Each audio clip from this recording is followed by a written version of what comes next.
My face they could...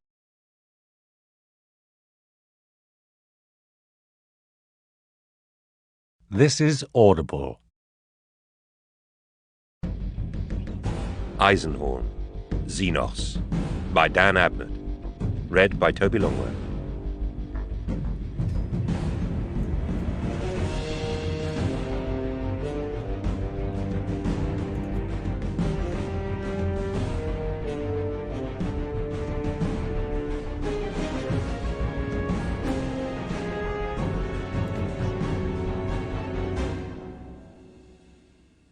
Chapter 1. A cold coming. Death in the dormant vaults. Some puritanical reflections. Hunting the recidivist Murdin Iclone, I came to Hubris in the Dormant of 240 M41, as the imperial sidereal calendar has it. Dormant lasted 11 months of Hubris's 29-month lunar year, and the only signs of life were the custodians with their lighted poles and heat gowns, patrolling the precincts of the Hibernation Tombs. Within those sulking basalt and ceramite vaults, the grandees of Hubris slept, dreaming in crypts of aching ice, awaiting thaw, the middle season between dormant and vital. Even the air was frigid. Frost encrusted the tombs, and a thick cake of ice covered the featureless land. Above, star patterns twinkled in the curious, permanent night. One of them was Hubris's sun, so far away now. Come thaw, Hubris would spin into the warm embrace of its star again. Then it would become a blazing globe. Now it was just a fuzz of light. As my gun cutter set down on the landing cross at Tomb Point, I had pulled on an internally heated bodyskin and swathes of sturdy, insulated foul-weather gear, but still the perilous cold cut through me now. My eyes watered, and the tears froze on my lashes and cheeks. I remembered the details of the cultural brief my savant had prepared, and quickly lowered my frost visor, trembling as warm air began to circulate under the plastic mask. Custodians, alerted to my arrival by astropathic hails, stood waiting for me at the base of the landing cross. Their lighted poles dipped in obeisance in the frozen night, and the air steamed with the heat that bled from their cloaks. I nodded to them, showing their leader my badge of office. An ice car awaited, a rust-colored arrowhead 20 meters long, mounted on ski-blade runners and spiked tracks. It carried me away from the landing cross, and I left the winking signal lights and the serrated dagger shape of my gun cutter behind in the perpetual winter night. The spiked tracks kicked up blizzards of rime behind us. Ahead, despite the lamps, the landscape was black and impenetrable. I rode with Loris Vibben and 3 custodians in a cabin lit only by the amber glow of the craft's control panel. Heating vents recessed in the leather seats breathed out warm, stale air. A custodian handed back a data slate to Vibben. She looked at it cursorily and passed it on to me. I realized my frost visor was still down. I raised it and began to search my pockets for my eyeglasses. With a smile, Vibben produced them from within her own swaddled, insulated garb. I nodded thanks, put them on my nose, and began to read. I was just calling up the last plates of text when the ice car halted. "Processional 212, announced one of the custodians. We dismounted, sliding our visors down into place. Jewels of frost flakes fluttered in the blackness around us, sparkling as they crossed through the ice car's lamp beams. I've heard of bitter cold. Emperor grace me, I never feel it again. Biting, crippling, actually bitter to taste on the tongue. Every joint in my frame protested and creaked. My hands and my mind were numb. That was not good. Processional 212 was a hibernation tomb at the west end of the great Imperial Avenue. It housed 12,142 members of the hubris ruling elite. We approached the great monument, crunching up the black, frost-coated steps. I halted. "Where are the tomb's custodians?" "Making their rounds," I was told. I glanced at Vibben and shook my head. She slid her hand into her fur-edged robes. "Knowing we approach," I urged, addressing the custodian again. "Knowing we expect to meet them." "I will check," said the custodian, the one who had circulated the slate. He pushed on up the steps, the phosphor light on his pole bobbing. The other two seemed ill at ease. I beckoned to Vibben, so she would follow me up after the leader. We found him on a lower terrace, gazing at the strewn bodies of 4 custodians, their light poles fizzling out around them. "How?" he stammered. "Stay back," Vibben told him, and drew her weapon. Its tiny amber armed rune glowed in the darkness. I took out my blade, igniting it.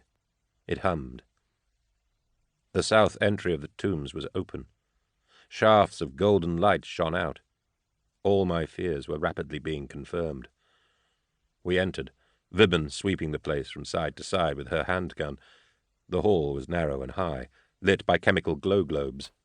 Intruding frost was beginning to mark the polished basalt walls. A few meters inside, another custodian lay dead in a stiffening mirror of blood. We stepped over him.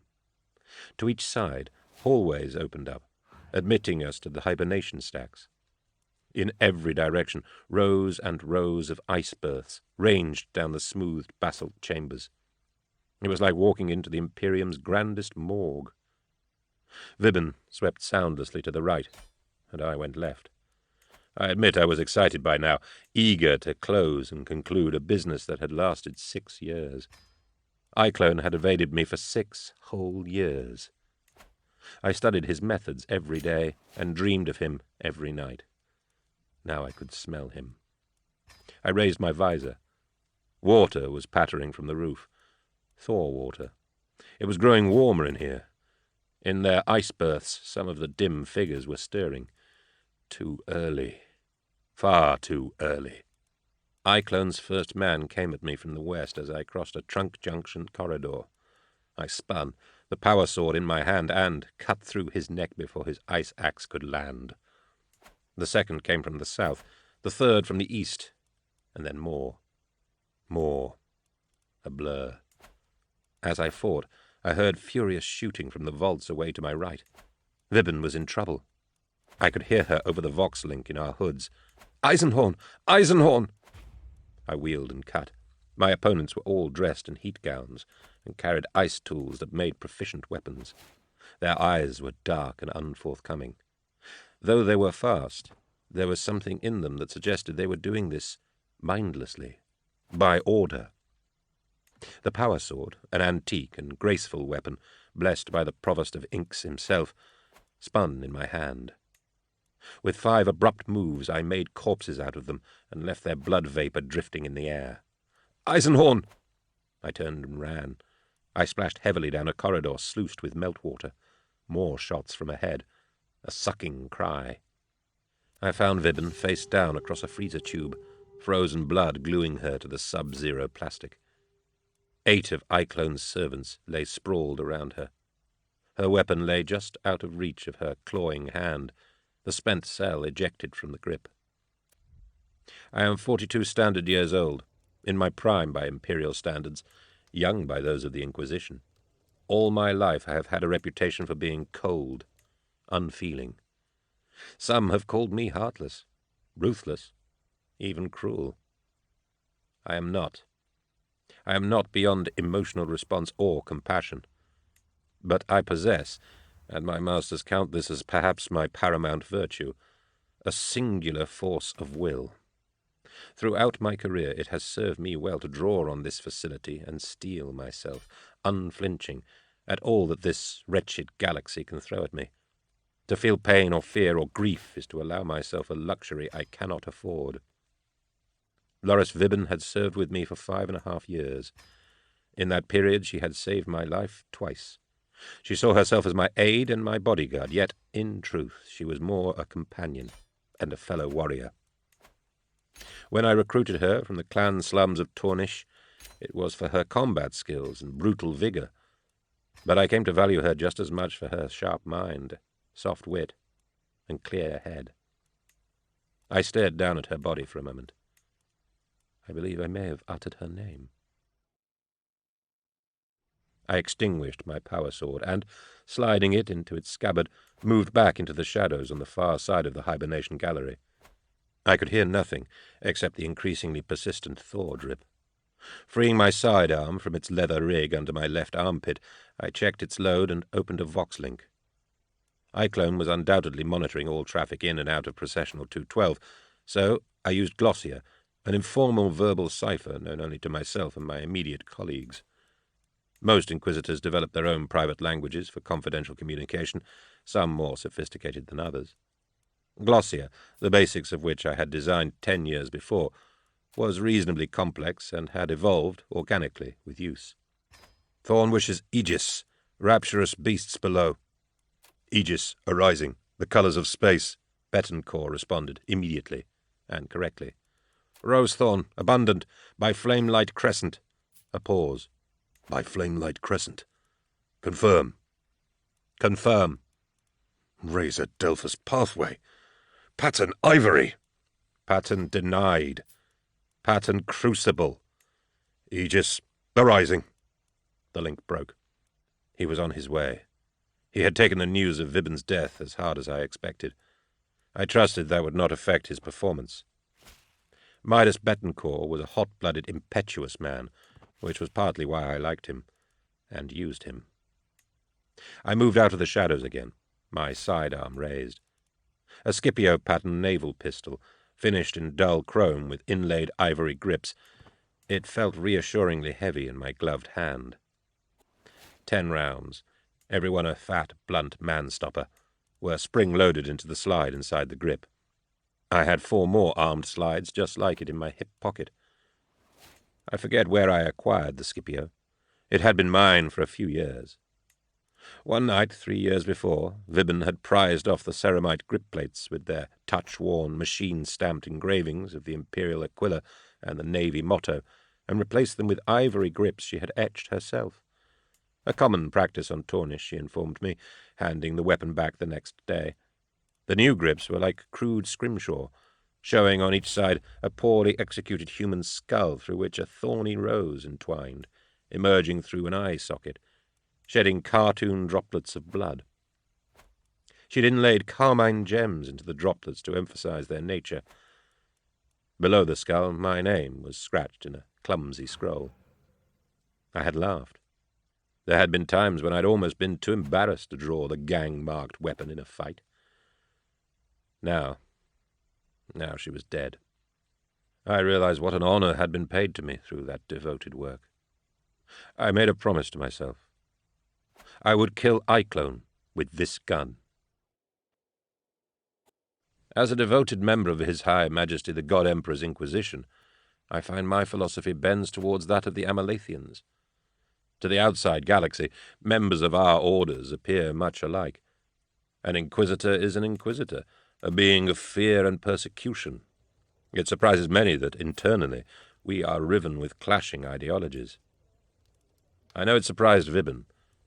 I spent one long afternoon trying to explain the differences. I failed.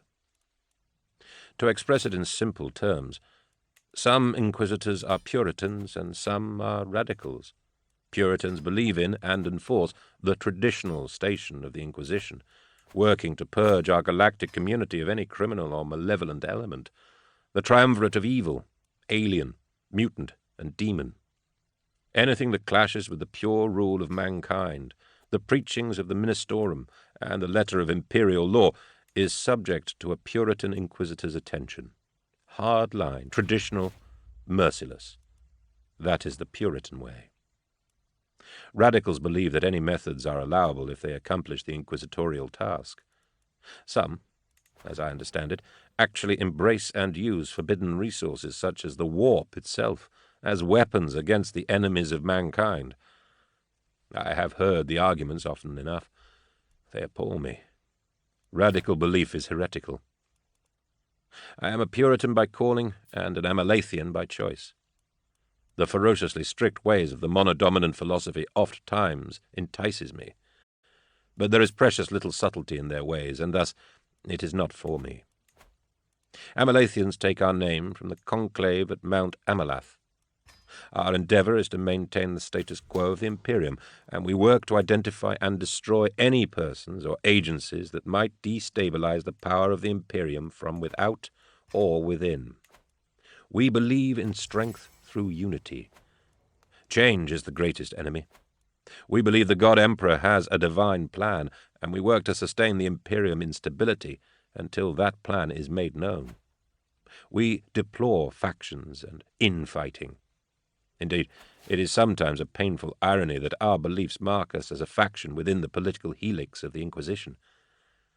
We are the steadfast spine of the Imperium, its antibodies, fighting disease, insanity, injury, invasion. I can think of no better way to serve, no better way to be an Inquisitor. So, you have me then, pictured. Gregor Eisenhorn, Inquisitor, Puritan, Amalathian, 42 years old, standard. An Inquisitor for the past 18 years. I am tall and broad at the shoulders, strong, resolute. I have already told you of my force of will, and you will have noted my prowess with a blade. What else is there? Am I clean-shaven? Yes. My eyes are dark, my hair darker and thick. These things matter little. Come, and let me show you how I killed Iclone. Chapter 2. The Dead Awake. Betancourt's Temper. Elucidations by Amos.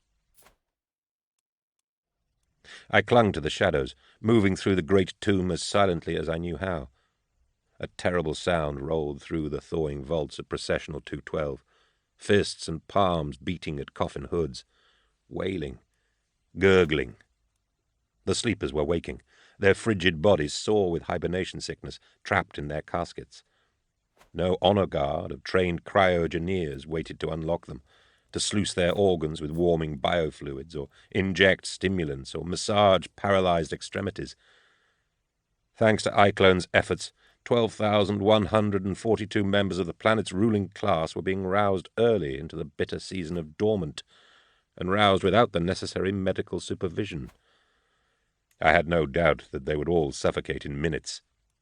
My mind scrolled back through the details my savant had prepared for me. There was a central control room where I could disengage the ice berth locks and at least free them all. But to what good? Without the resuscitation teams, they would fail and perish. And if I hunted out the control room, Iclone would have time to escape. In Glossier code, I communicated this quandary to Betancourt and told him to alert the custodians. He informed me, after a pause, that crash teams and relief crews were on their way. But why?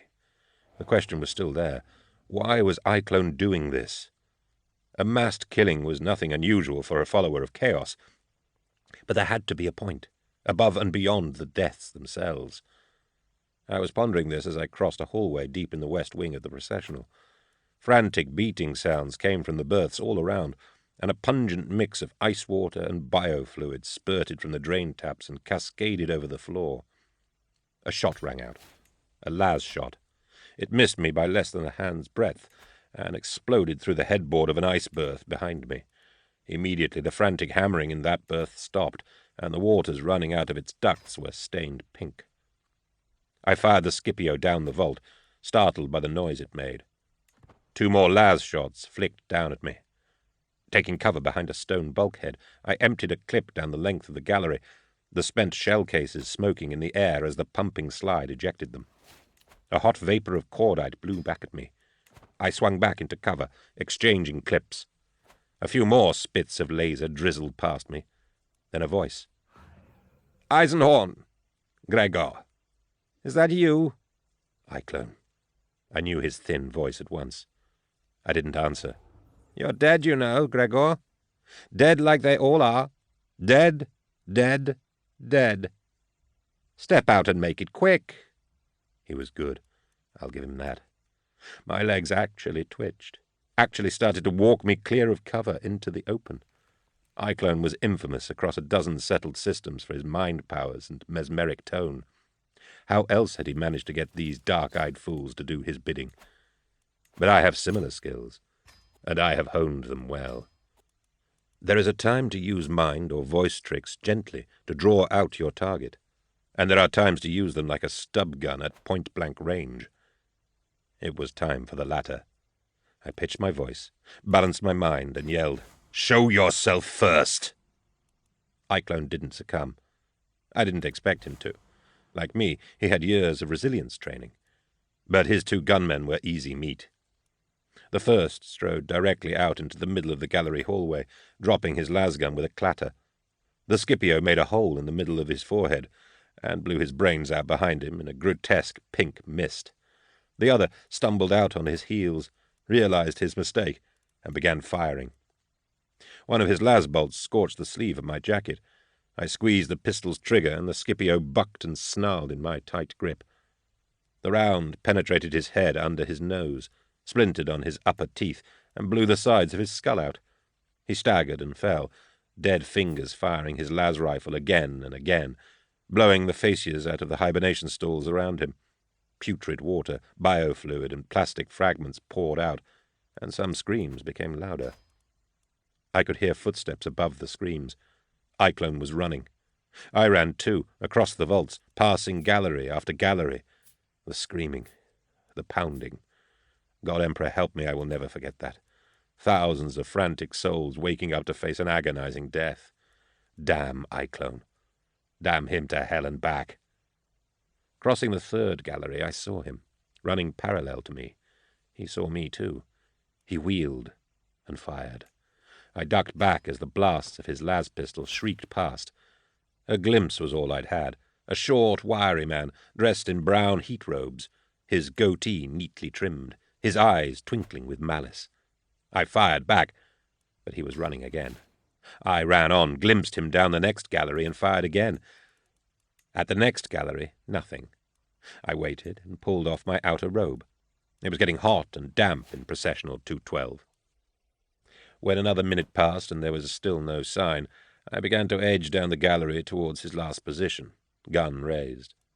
I would have died right there had not the joker gods of fate and chance played their hand. At the moment Cyclone fired, several cryotubes finally gave way, and yowling, naked, blistered humans staggered out into the corridor, clawing with ice-webbed hands, mewling, vomiting, blind and ice-burned. Cyclone's shots tore 3 of them apart and hideously wounded a 4th. Had it not been for them, those last shots would have finished me. Footsteps, hurried. He was running again. I pushed on down the gallery, stepping over the blasted ruins of the sleepers who had inadvertently spared me. The wounded one, a middle-aged female, compromised and naked as she lay in the meltwater, clutched at my leg, begging for salvation. Cyclone's gunfire had all but disemboweled her. I hesitated. A merciful headshot now would spare her everything. But I could not. Once they were awake, the hierarchy of hubris would not understand a mercy-killing. I would be trapped here for years, fighting my case through every court in their legislature. I shook off her desperate grip and moved on. Do you think me weak? Flawed? Do you hate me for setting my inquisitorial role above the needs of one agonized being? If you do, I commend you. I think of that woman still, and hate the fact I left her to die slowly. But if you hate me, I know this about you. You are no inquisitor. You don't have the moral strength. I could have finished her, and my soul might have been relieved, but that would have been an end to my work. And I always think of the thousands, millions perhaps, who would die worse deaths but for my actions. Is that arrogance? Perhaps. And perhaps arrogance is therefore a virtue of the Inquisition. I would gladly ignore one life in agony if I could save 100, 1,000, more. Mankind must suffer so that mankind can survive. It's that simple. Ask Amos. He knows. Still, I dream of her, and her bloody anguish. Pity me for that at least. I pressed on through the tomb vaults, and after another gallery or two, progress became slow. Hundreds of sleepers had now freed themselves. The hallways were jostling with their frantic, blind pain. I skirted those I could, staying out of the way of grasping hands, stepping over some who lay twitching and helpless on the floor. The collective sounds of their braying and whimpering were almost intolerable. There was a hot, fetid stench of decay and bio-waste. Several times I had to break free of hands that seized me. Grotesquely, the horror made it easier to track Iclone. Every few paces another sleeper lay dead or dying, callously gunned down by murderers in desperate flight. I found a service door forced open at the end of the next file, and entered a deep stairwell that wound up through the edifice. Chemical globes suspended in wall brackets lit the way. From far above I heard shots, and I ascended, my pistol raised and braced, covering each turn of the staircase as Vibben had taught me. I came up to what a wall plaque told me was level 8. I could hear machine noise, industrial and heavy. Through another forced service door lay the walkways to the next galleries, and a side access hatch of brushed grey adamite, which stenciled runes identified as the entrance to the main cryogenic generators. Smoke coughed, and noise rolled from the hatch. The cryogenerator chamber was vast, its roof reaching up into the pyramidal summit of Processional 212. The rumbling equipment it contained was ancient and vast.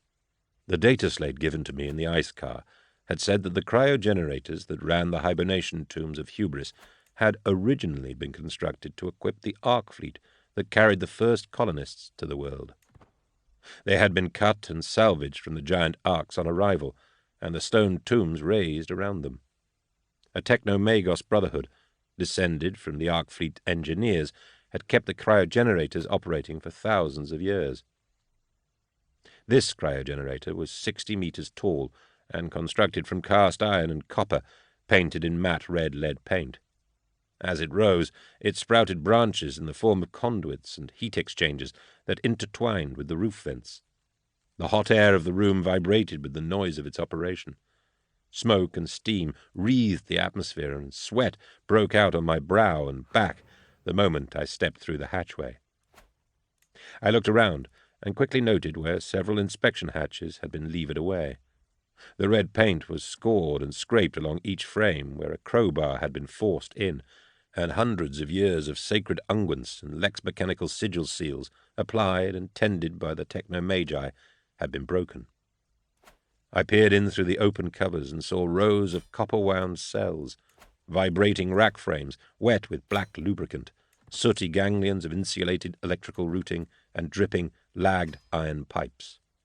Sprung-jawed clips with biting metal teeth had been attached to some of the cells, and wiring from these clips trailed back to a small and obviously new ceramite module box taped inside the hatch frame. A digital runic display on the module flashed amber. This was where Iclone's men had artificially triggered the revival process. That meant he had either turned and recruited local technomagi or brought in experts from off-world. Either way, this signified considerable resources.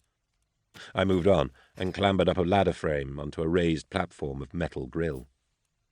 There was something else here, a rectangular casket measuring about 1.5 meters along its longest edge. It rested on 4 claw-like feet and had carrying handles built into its sides. The lid was open, and dozens of cables and leads snaked out, linking it to the cryogenerator's electromechanical guts, exposed by another prized-off hatch.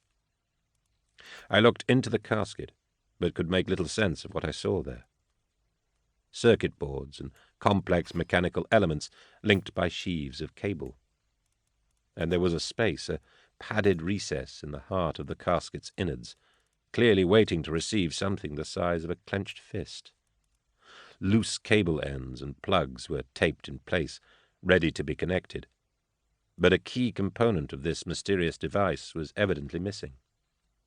My Vox-link chimed in my ear. It was Betancourt. I could barely hear him over the noise of the cryogenerator as he made a quick report in Glossier. "Aegis, heaven's uplift, thrice sevenfold. A crown with stars. Infamous angel without title to thorn by 8. Pattern?" I considered. I was in no mood to take any more chances.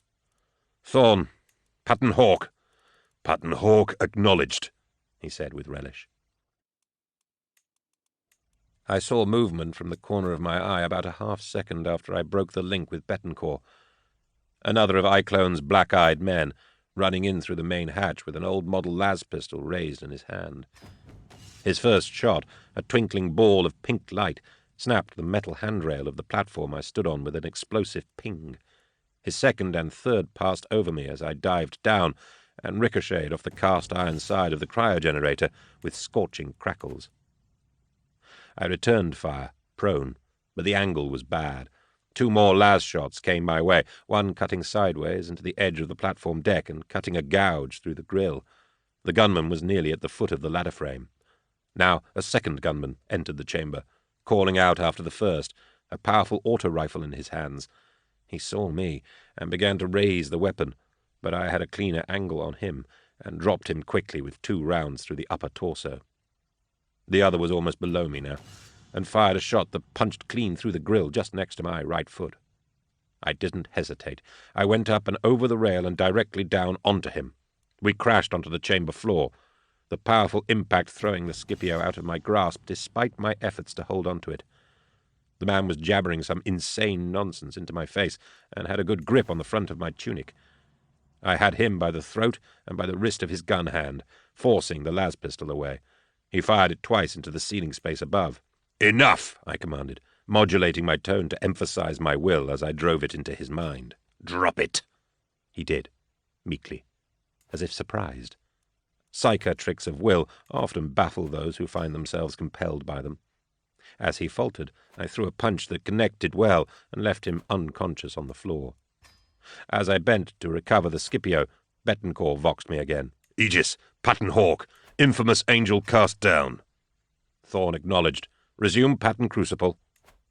I pushed on after my quarry.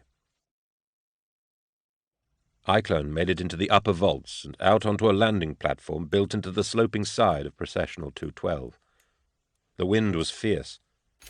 Cyclone had 8 of his cult with him, and they were expecting an orbital pinnace that would carry them away to safety. They had no way of knowing that, thanks to Betancourt, their means of escape was now burning in a deep impact gouge in the permafrost about 8 kilometers north. What rose above the landing platform out of the blizzard night, its down thrusters wailing, was my gun cutter. 450 tons of armored alloy, 80 meters from barbed nose to raked stern, landing gear still lowered like spider legs. It rose on the blue-hot downwash of angled jets. Banks of floodlights under its beak nose cut on and bathed the deck and the cultists in fierce white light. Panicking, some of them fired up at it. That was all the cue Betancourt needed. His temper was hot, his mind void of anything except the fact that Vibben was dead. The gun turrets in the ends of the stubby wings rotated and washed the platform with withering heavy fire. Stone splintered. Bodies were reduced to sprays of liquid. Cyclone, more intelligent than his men, had sprinted off the platform to the hatch as the gun cutter rose into view. And that's where he ran into me. He opened his mouth in shock as I pushed the muzzle of Vibben's gun into it. I'm sure he wanted to say something important. I didn't care what it was. I punched the gun so hard into his mouth the trigger guard broke his lower teeth. He tried to reach for something on his belt. I fired. Having emptied his brain case and shattered it into the bargain, the round still had so much force it crossed the deck and pinked off the armored nose of the hovering gun cutter, just below the cockpit window. "Sorry," I said. "Don't worry about it," Betancourt crackled back over the Vox link. "Most perturbatory," said Amos. It was his most frequent expression. He was hunched over, peering down into the casket on the cryogenerator chamber platform. Occasionally he reached in to tinker with something, or leaned down for a closer look.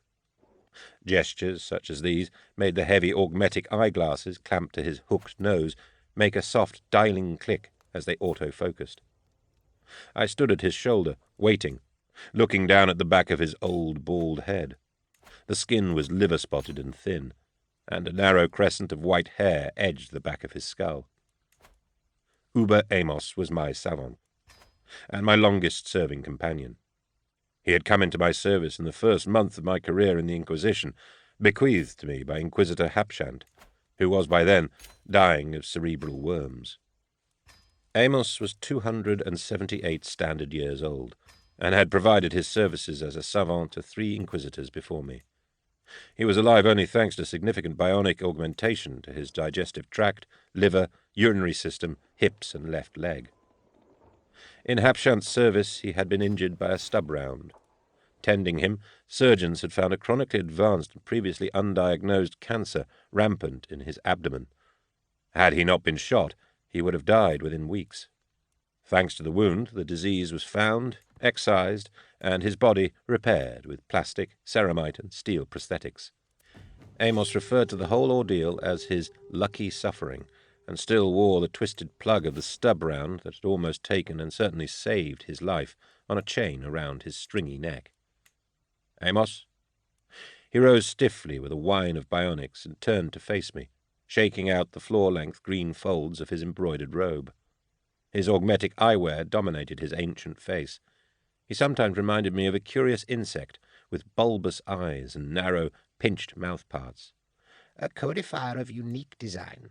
A series processor, similar in layout to the mind impulse units used by the hallowed Adeptus Mechanicus to govern the linkage between human brain and god machine." "You've seen such things?" I asked, a little taken back. "Once in my travels, in passing. I do not pretend to have more than a cursory knowledge. I am certain, however, that the Adeptus Mechanicus would be interested in this device. It may be illicit technology or something derived from apparatus stolen from them. Either way, they would impound it." "Either way, they're not going to know about it. This is inquisitional evidence." "Quite so," he agreed. There were distracting noises from below us. Tomb custodians and techno-magi from the Cryogenerator Brotherhood milled about in the chamber, supervising the mammoth and, in my opinion, futile operation to save the sleepers of Processional 212. The whole tomb seethed with activity, and the awful screams had not yet died down. I saw how Amos watched the work with keen interest, making notes to himself on a data slate strapped to his wrist. At the age of 42, he had contracted a meme virus that altered his brain function forever, driving him to collect information, any sort of information, whenever he got the chance. He was pathologically compelled to acquire knowledge, a data addict. That made him an aggravating, easily sidetracked companion, and a perfect savant, as 4 inquisitors had discovered. "Cold-bolted steel cylinders," he mused, looking up at the heat exchangers. "Is that to provide stress durability and temperature change, or was it fabrication expedient? Also, what is the range of temperature change given—" "Amos, please." He looked back at me, remembering I was there. "The casket?" "Indeed. My apologies. A series processor. Did I say that?" "Yes. Processing what? Data?" "I thought that at first. Then I considered some mental transference process. But I doubt either now I've studied it." I pointed down into the casket. "What's missing?" "Oh, you noticed that too. This is most perturbatory. I'm still not certain, of course, but it's something angular, non-standard in shape, and with its own power source." "You're sure?" "There are no power inlets designed to couple to it, only power outlets. And there's something curious about the plugs. Non-standard mating. It's all non-standard." "Xenos?" "No, human. Just non-standard. Custom-made." "Yeah, but for what?" asked Betancourt, climbing up the ladder frame to join us. He looked sour, his unruly black curls framing a dark-skinned, slender face that was usually alive with genial mischief. "I need to make further evaluations, Midas," said Amos, hunching back over the casket. Betancourt stared my way. He was as tall as me, but lighter in build. His boots, breeches, and tunic were made of soft black leather with red piping, the old uniform of a Glavian pilot hunter.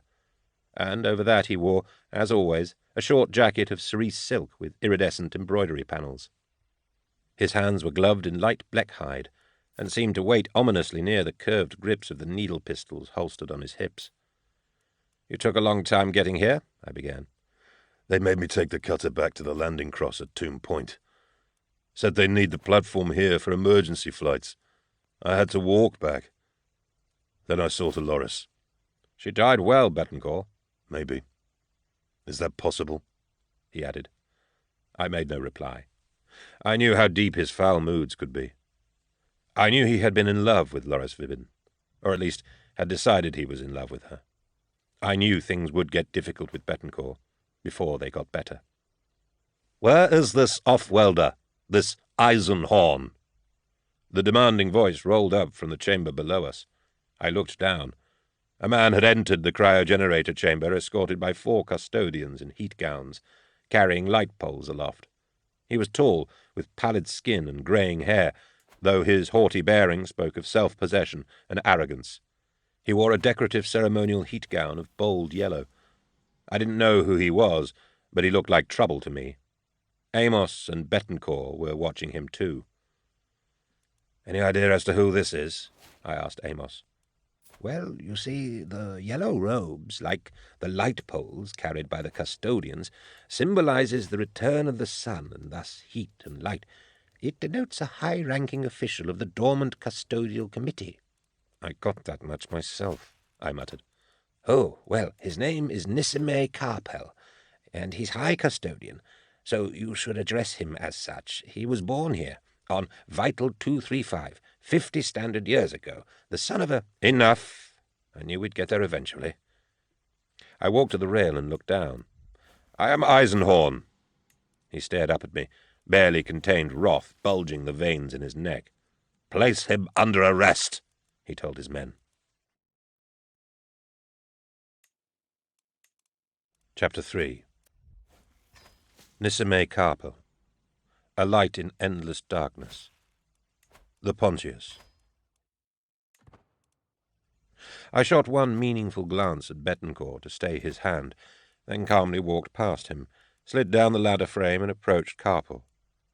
The custodians closed in around me, but at a distance. "High Custodian?" I nodded. He fixed me with a steady but wary gaze and licked spittle off his thin lips. "You will be detained until—" "No," I replied. "I am an inquisitor of the God Emperor of mankind, Ordo Xenos. I will cooperate in any investigation you bring to bear here, fully and completely, but you will not and cannot detain me. Do you understand?" "An inquisitor? Do you understand?" I repeated. I wasn't using my will at all, not yet. I would if I had to, but I trusted that he would have the sense to listen to me first. He could make things awkward for me, but I could make things intolerable for him. He seemed to soften a little. As I had judged, part of his rage came from shock at this incident, shock that so many planetary nobles in his care had suffered. He was looking for somewhere to pin the blame. Now he had to temper that with the idea that he was dealing with a member of the most feared institution in the Imperium. "Thousands are dead," he began, a tremor in his voice. "This desecration, the highborn of hubris, violated by a murderer, a follower of darkness, a man who, thanks to me, lies dead now under a plastic sheet on the upper landing platform. I mourn the great loss hubris has suffered tonight, High Custodian, and I wish I had been able to prevent it. But if I had not been here at all to raise the alarm, well, imagine the tragedy you would be dealing with then." I let that sink in. Not just this processional, but all the hibernation tombs. Who knows what Iclone might have wrought? Who knows what his overall ambition was? Iclone? The recidivist? He did this, High Custodian. You will brief me on this entire event. Let me prepare a report and bring it to you. You may have answers for me, too. I will signal you in a few hours for an appointment to meet. I think you have plenty to deal with right now." We made our way out. Betancourt presented the junior custodians with a formal register of evidence to be stored for my inspection. The list included the casket and the bodies of Iclone and his men. None would be tampered with, or even searched until I had looked at them. The gunmen I had subdued in the cryogenerator chamber, the only one left alive, would be incarcerated pending my interrogation. Betancourt made these requirements abundantly clear. We took Vibin with us. Amos was too frail, so Betancourt and I handled the plastic-shrouded form on the gurney. We left Processional 212 by the main vault doors into the biting cold of the constant night, and carried Vibin down towards a waiting ice car, taking her through the hundreds of rows of corpses the custodians were laying out, on the frozen ground. My band and I had deployed onto Hubris the moment we arrived. Such was the urgency of our chase. Now it looked like we would remain here for at least a week, longer if carpool proved difficult. As we rode the ice car back to the landing cross, I had Amos make arrangements for our stay.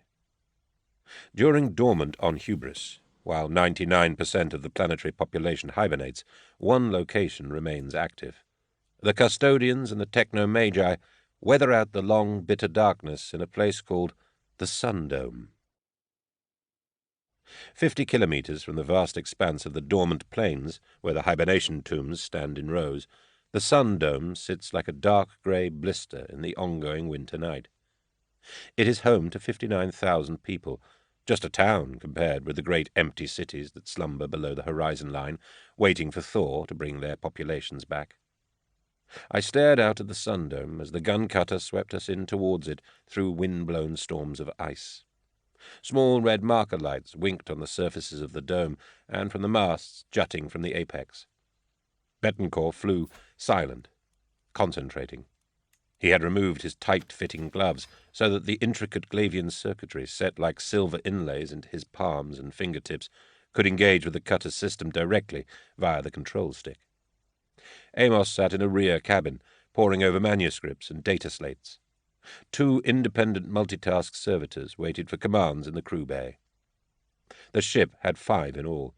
2 were limbless combat units slaved directly to the gun pods, and the other, the chief servitor, a high-spec model we called Euclid, never left his duties in the engine room. Loink, my astropath, slumbered in his chamber, linked to the Vox and Pict systems, awaiting a summons. Vibben lay shrouded on the cot in her room. Betancourt swung the cutter down towards the dome. After an exchange of telemetry, a wide blast shutter opened in the side of the dome. The light that shone out was almost unbearably bright. Betancourt engaged the cockpit glare shields and flew us into the landing bay. The inside surface of the vast dome was mirrored. A plasma-effect sun globe burned high in the roof of the dome, bathing the town below in fierce white light. The town itself, spread out beneath us, seemed to be made of glass. We sat down on the wide bay, a 20-hectare metal platform that overlooked the town.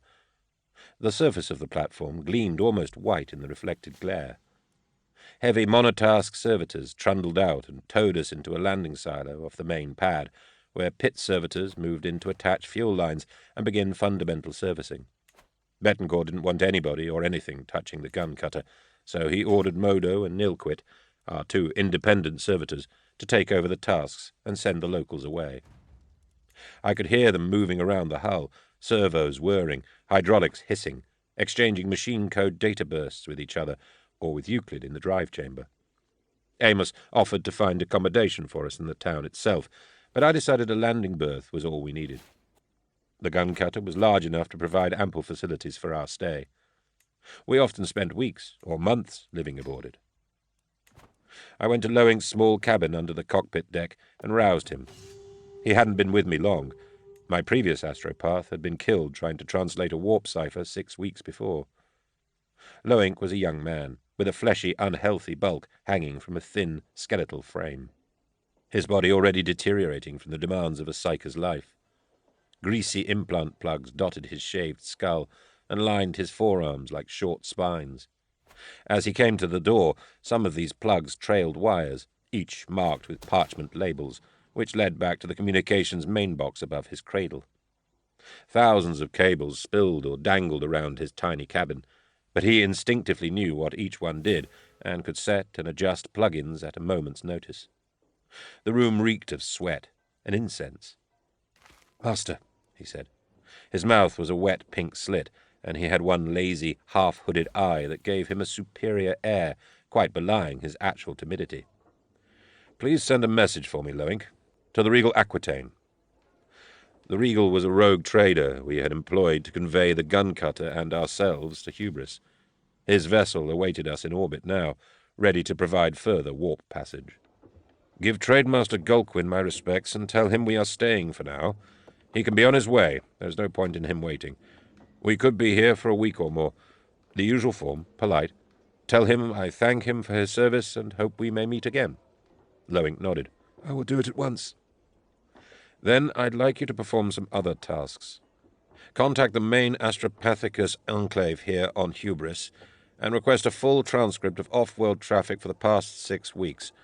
Also any record of unlicensed traffic, individuals using their own astropaths. Whatever they can make available, and a little threat that it is an Inquisitor requiring this data wouldn't hurt. They don't want to find themselves caught up in a major inquisition for withholding information." He nodded again. "Will you be requiring an auto-seance?" "Not yet, but I will eventually. I will give you time to prepare." "Will that be all, Master?" I turned to go. "Yes, Loewen." "Master." He paused. "Is it true that the female Vibin is dead?" "Yes, Loewen." "Ah. I thought it was quiet." He closed the door. The comment wasn't as callous as it sounded. I knew what he meant, though my own psychic abilities were nascent and undeveloped next to his. Loris Vibin was a latent psyker, and while she had been with us, there had been a constant background sound, almost subliminal, broadcast unconsciously by her young, eager mind. I found Betancourt outside, standing under the shadow of one of the gun-cutter's stubby wings. He was gazing at the ground, smoking a low-leaf tube. I didn't approve of narcotics, but I let it go. He'd cleaned himself up these past few years. When I'd first met him, he had been an Obscura user. "Damn bright place," he muttered, wincing out at the abominable glare. A typical overreaction. They have 11 months of pitch dark, so they light their habitat to an excessive degree. "Do they have a night cycle?" I don't believe so. "No wonder they're so messed up. Extreme light, extreme dark, extreme mindsets. Their body clocks and natural rhythms must be all over the place." I nodded. Outside, I had begun to be disarmed by the notion that the night was never going to end. Now I had the same feelings about this constant noon. In his brief, Amos had said the world was called Hubris because after spending 70 standard years getting here aboard their Ark fleet, the original colonists had found the surveys had been incorrect. Instead of enjoying a regular orbit, the world they had selected pursued this extreme pattern of darkness and light. They'd settled anyway, co-opting the cryogenerational methods that had got them here as part of their culture. A mistake, in my view. But I wasn't here to offer a cultural critique. "Notice anything?" I asked Betancourt. He made a casual gesture around the landing platform. "They don't get many visitors in this season. Trade's all but dead. The world's on tick-over." "Which is why iClone thought it vulnerable." "Yes. Most of the ships here are local. Trans-atmospheric. Some are for the custodians' use. The others are simply berthed up over Dormant. I make 3 non-locals, aside from us. 2 trader launches and a private cutter." "Ask around. See if you can find out who they belong to and what their business is." "Sure thing." "iClone's pinnace, the one you shot down. Did it come from here?" He took a suck on his narc tube and shook his head. "Either came from orbit or up from some private location. Loewen picked up its transmissions to iClone." "I'll ask to see those. But it could have come from orbit? iClone may have a starship up there?" "Don't worry. I already thought to look. If there was one there, it's gone, and it made no signals." "I'd like to know how that bastard got here, and how he was intending to leave again." "I'll find that out," said Betancourt, crushing the tube stud under his heel. He meant it. "What about Vibin?" he asked. "Do you know what her wishes were?" "She never mentioned anything to me. Did she want her remains sent back to Tornish for burial?" "You'd do that?" "If that was what she wanted. Is it?" "I don't know, Eisenhorn. She never told me either." "Take a look through her effects. See if she left any testament or instructions. Can you do that?" "I'd like to do that," he said. I was tired by then. I spent another hour with Amos in his cramped, data-slate-filled room, preparing a report for Carpel. I set out the basic details, reserving anything I felt he didn't need to know. I accounted for my actions. I made Amos check them against local law to prepare myself in case Carpel raised a prosecution. I wasn't unduly worried about him, and in truth I was bulletproof against local legislation, but I wanted to check anyway. An Amalathian prides himself on working with the structures of imperial society, not above or beyond them, or through them, as a monodominant might. I wanted Carpel and the senior officials of Hubris on my side, helping my investigation. When my report was complete, I retired to my room. I paused by Vibben's door, went in, and gently placed a Scipio naval pistol between her hands on her chest, folding the shroud back afterwards. It was hers. It had done its work. It deserved to be laid to rest with her. For the first time in 6 years, I did not dream about Iclone. I dreamed of a blinding darkness, then a light that refused to go away. There was something dark about the light. Nonsense, I know, but that was how it felt, like a revelation that actually carried some grimmer, more profound truth. There were flashes like lightning around the edges of my dream's horizon. I saw a handsome, blank-eyed male, not blank-eyed like one of Iclone's drones, but vacant, like an immense starless distance. He smiled at me. At that time in my life, I had no idea who he was. I went to see Carpel at noon the next day. It was always noon in the Sun Dome, but this was real noon by the clock. By then, Loink, Amos, and Betancourt had all dredged up new information for me. I shaved and dressed in black linen with high boots and a formal jacket of scaled brown hide. I wore my inquisitorial rosette at my throat. I intended to show Carpel I meant business. Amos and I descended from the landing platform superstructure by caged elevator and found yellow-robed custodians waiting to escort us. Despite the rancid white light all around, they still held ignited light poles. We made short, hard shadows on the dry rockcrete of the concourse as we crossed to an open limousine. It was a massive chrome-grilled beast with pennants bearing the hubris crest fluttering on its cowling. There were 4 rows of overstuffed leather benches behind the center-set driver's cockpit. We hummed through the streets on 8 fat wheels. The boulevards were wide and, needless to say, bright. To either hand, glass-fronted buildings rose towards the blazing plasma sun globe high above, like flowers seeking the light. Every 30 meters along every street, chemical lamps on ornate posts strained to add their own light to the brilliance. Traffic was sparse, and there were at most a few thousand pedestrians on the streets. I noticed most wore yellow silk sashes, and that garlands of yellow flowers decorated every lamp-post. "The flowers?" I asked. "From the hydroponic farms on East Dome 7, one of the custodians told me, signifying morning. "Same as the sashes," Amos whispered in confidence. "What happened last night is a major tragedy for this world. Yellow is their holy color. I believe the local religion is a solar belief." "The sun as emperor?" "Common enough. Extreme here, for obvious reasons." The custodial hall was a glass spire close to the town centre, a solar disk overlaid with the double-headed eagle of the Imperium decorating its upper faces. Nearby was the local chapel of the ecclesiarchy, and several buildings given over to the Imperial Administratum. It amused me to see they were all built of black stone and virtually windowless. Those Imperial servants stationed here obviously had as little truck with me with the constant light. We drew in under a glass portico and were escorted into the main hall. It was seething with people, most of them custodians in yellow robes, some local officials and techno-magi, some clerks and servitors. The hall itself was of the scale of an imperial chapel, but raised in yellow-stained glass on a frame of black cast iron. The air was full of golden light shafting down through the glass. The carpet was vast, black, with a sun disk woven into its center.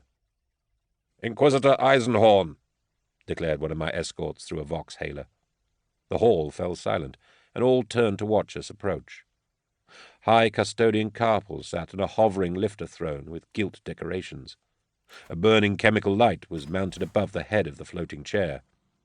He swung in through the parting crowd towards me. "High Custodian," I said with a dutiful nod. "They are all dead," he informed me. All 12,142. Processional 212 is dead. None survived the trauma. Hubris has my sincere sympathies, High Custodian. The hall exploded in pandemonium, voices screeching and shouting and clamouring. Your sympathies? Your damned sympathies? Carpel screamed above the roar. A great part of our ruling elite die in one night, and we have your sympathies to console us? That is all I can offer, High Custodian. I could feel Amos shivering at my side, making aimless notes on his wrist slate about custom and clothing and language forms, anything to take his mind from the confrontation. That's hardly good enough, spat a young man nearby. He was a local noble, young and firm enough, but his skin had a dreadful sweaty pallor, and custodians supported him as he stumbled forward. Who are you? I asked. Vernal Maypel, heir lord of the Dalawan cantons. If he expected me to fall to my knees in supplication, he was in for a disappointment. Because of the gravity of this event, we have roused some of our high-born early from their dormancy, Carpel said. Liege Maypel's brother and 2 of his wives died in processional 212. So the pallor was revival sickness. I noticed that 50 or more of the congregation present were similarly wasted and ill. I turned to Maypel. Liege, I repeat, you have my condolences. Maypel exploded with rage. Your arrogance astounds me, Offwelder. You bring this monster to our world, battle with him through our most sacred sanctums, a private war that slaughters our best, and you— Wait! I used my will. I didn't care. Maypel stopped as if stunned, and the vast hall rang silent.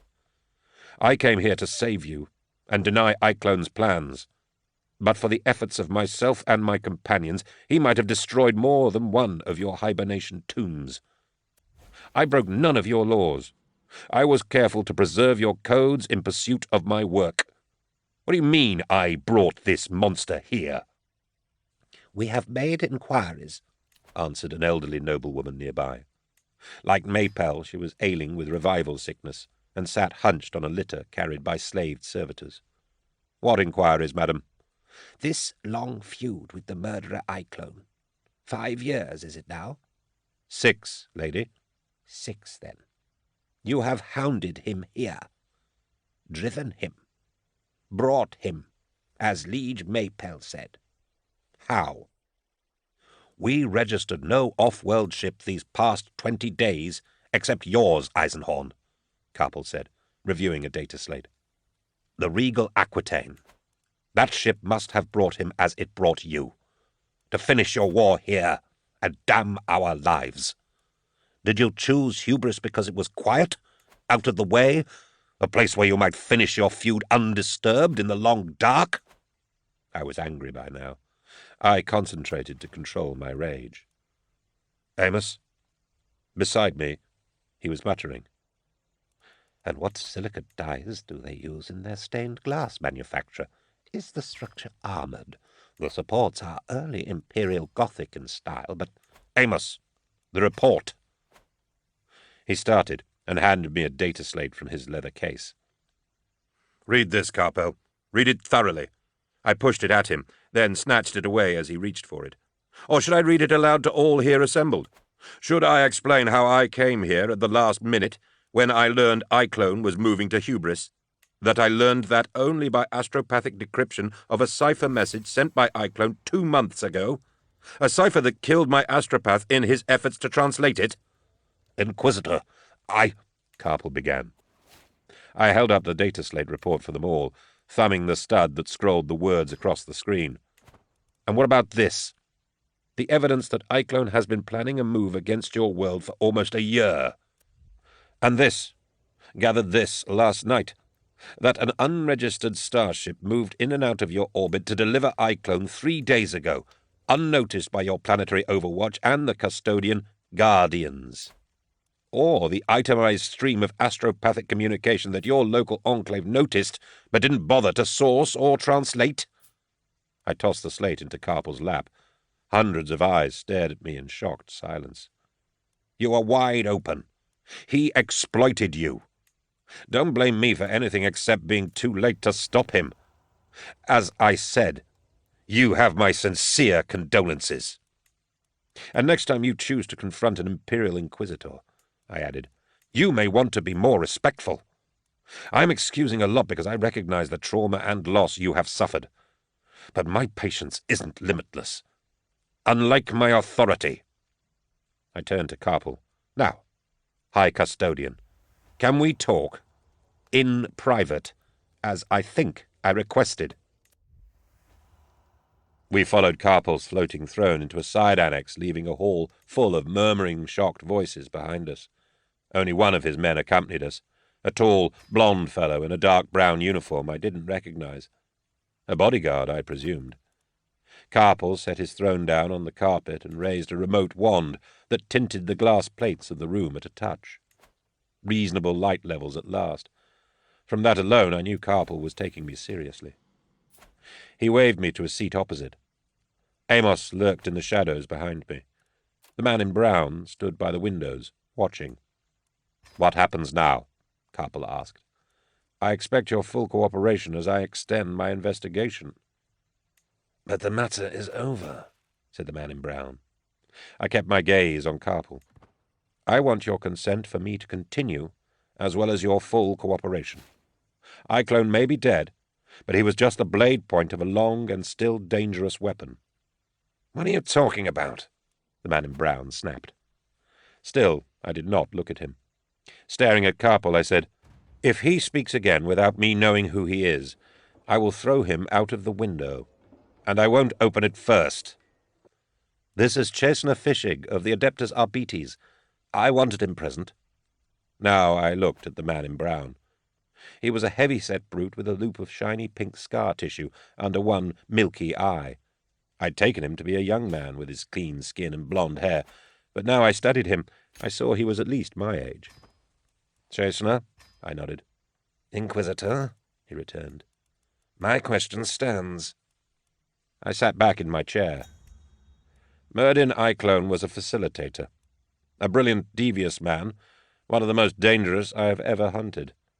Sometimes to hunt down your prey is to finish his evil. I'm sure you have experience of that. "You called him a facilitator." That was where his danger lay. He believed he could serve his obscene masters best by offering his considerable skills to cults and sects that needed them. He had no true allegiances. He worked to facilitate the grand schemes of others. What he was doing here on Hubris was to advance and develop someone else's plans. Now he is dead, and his scheme thwarted. We may be thankful, but my task is not done.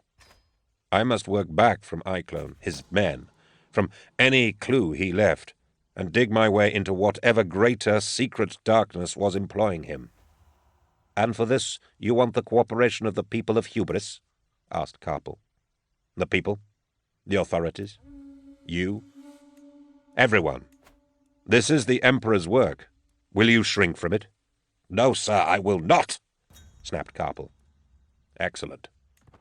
Carpal tossed a gold solar form badge to me. It was heavy and old, mounted on a pad of black leather. "This will give you authority. My authority. Conduct your work thoroughly and quickly. I ask two things in return, and they are, you report all findings to me, and you allow the Chastener to accompany you. I work my own way. Fishig can open doors and voice boxes here in the Sun Dome that even that badge may not. Consider him a local guide." "And your ears and eyes," I thought. But I knew he was under immense pressure from the nobility to produce results, so I said, "I will be grateful for his assistance." "Where first?" Fishig asked, down to business at once, a hungry look on his face. They want blood, I realized. They want someone to punish for the deaths, someone they could say they caught, or at least helped to catch. They want to share in whatever successes I have so that they can look good when the rest of their population wakes up to this disaster in a few months' time. I couldn't blame them. "First," I said, "the mortuary." Iclone looked as if he was asleep. His head had been wrapped in an almost comical plastic bonnet to contain the wound I had dealt him.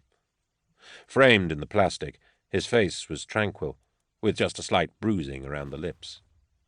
He lay on a stone plinth in the chill of the morgue below RBT's Mortuary 1. His brethren lay on numbered plinths around him, those that had been recovered more or less intact. There were labelled bins of mostly liquescent material against the back wall, the remains of those that Betancourt had slaughtered with the cutter's cannons. The air in the underground vault was lit cold blue, and frost-covered circulators pumped in sub-zero air directly from the ice desert outside the sun dome. Fischig had provided us all with heat gowns for the visit. I was impressed by what I saw. Both the dutiful care and attention that had been used to sequester and store the bodies, and by the fact that no one had touched them, according to my instructions. It seems a simple command to give, but I have lost count of the times that over-eager death priests or surgeons have begun autopsies before I arrived. The mortician superintendent was a haggard woman in her 60s called Tutrone. She attended us in red plastic scrubs worn over an old and threadbare heat gown. Mortress Tutrone had a bionic implant in one eye socket, and blades and bone saw manipulators of gleaming surgical steel built into her right hand. "I have done as you instructed," she told me as she led us down the spiral steps into the cold vault. "But it is irregular. Rules state I must begin examinations, prelim examinations at least, as soon as possible." "I thank you for your diligence, Mortress. I will be done quickly. Then you can follow protocol." Pulling on surgical gloves, I moved through the lines of dead. There were nearly 20 of them, dictating observations to Amos. There was virtually nothing to be learned from the men. Some I gauged from build and coloration to be off-worlders, but they had no documents, no surgical identifiers, no clue whatsoever about their origins or identities. Even their clothing was blank. Manufacturing tags and labels had been torn or burned off.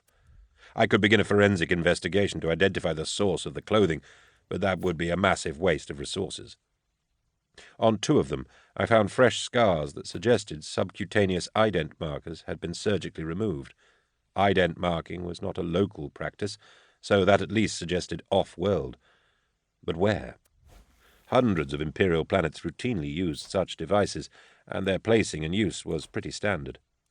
I had carried one myself for a few years as a child, before the black ship selected me, and it was dug out. One of the corpses had a curious scarring on the forearms, not deep, but thorough, searing the epidermis. "Someone has used a melter torch to remove gang tattoos," Amos said. He was right. Again, it was tantalizingly incomplete. I looked at Iclone, where I thought my best bet lay. With the Mortress's help, I cut away his clothes, all of which were as anonymous as his followers' garb. We turned his naked corpse, looking for, well, anything. "There," Fischig said, leaning in, a brand mark above the left buttock. The seraph of Loacus. An old chaos mark. Iclone had it done to honor his then-masters 20 years ago. A previous cult, a previous employer. Nothing to do with this. Fischig looked at me curiously. "You know the details of his naked flesh?" "I have sources," I replied. I didn't want to have to tell the tale. Imanda, one of my first companions, brilliant, beautiful, and bold. She had found that detail out for me. She had been in an asylum now for 5 years. The last report I had received said she had eaten away her own fingers. "But he marks himself," Fischig added. "With each new cult he involves himself in, he carries their mark to show his allegiance." The man had a point, damn him. We looked. At least 6 laser scars on his body seemed likely to have been previous cult marks, burned off after he left those associations. Behind his left ear, a skin inlay of silver was worked in the form of the bubo chaotica. "This?" asked Tutrone, shaving the hair aside with her finger blades to reveal it. "Old, as before." I stepped back from the body and thought hard. When I'd killed him, he had been reaching for something on his belt, or so it had seemed to me. His effects. They were laid out on a metal tray nearby. His las pistol, a compact Vox device, a pearl-inlaid box containing 6 Obscura tubes and an igniter, a credit tile, spare cells for the gun, a plastic key, and the belt, with 4 buttoned pouches. I opened them one by one, some local coins, a miniature las knife, 3 bars of high-calorie rations, a steel toothpick, more obscura, this time in an injector vial, a small data slate. At the moment of death, which of these things had he been reaching for? The knife? Too slow and small to counter a man who has a naval pistol wedged into your mouth. Then again, he was desperate, and then again, he hadn't reached for his holstered lasgun. The data slate, perhaps. I picked it up and activated it, but it needed a cipher to gain access. All manner of secrets might be locked inside. But why would a man reach for a data slate in the face of certain death? "Track marks along the forearm," Tutrone stated, continuing her exam. Hardly surprising, given the narco wear we'd recovered from him. No rings, no bracelets, earrings, piercing studs? "None." I pulled a plastic pouch from a dispenser on the surgical cart and put all his effects into it. "You will sign for those, won't you?" Tutrone asked, looking up. Of course. You hated him, didn't you? Fishig said suddenly. What? He leaned back against a plinth, crossing his arms. You had him at your mercy, and you knew his head was full of secrets, but you emptied it with your gun. I have no compunction when it comes to killing, but I know when I'm wasting a lead. Was it rage? I am an inquisitor. I do not get angry. Then what? I had just about enough of his snide tone. You don't know how dangerous this man is. I wasn't taking chances. He looks safe enough to me, Fishig smirked, looking down at the body. Here's something, Tutrone called out. We all moved in.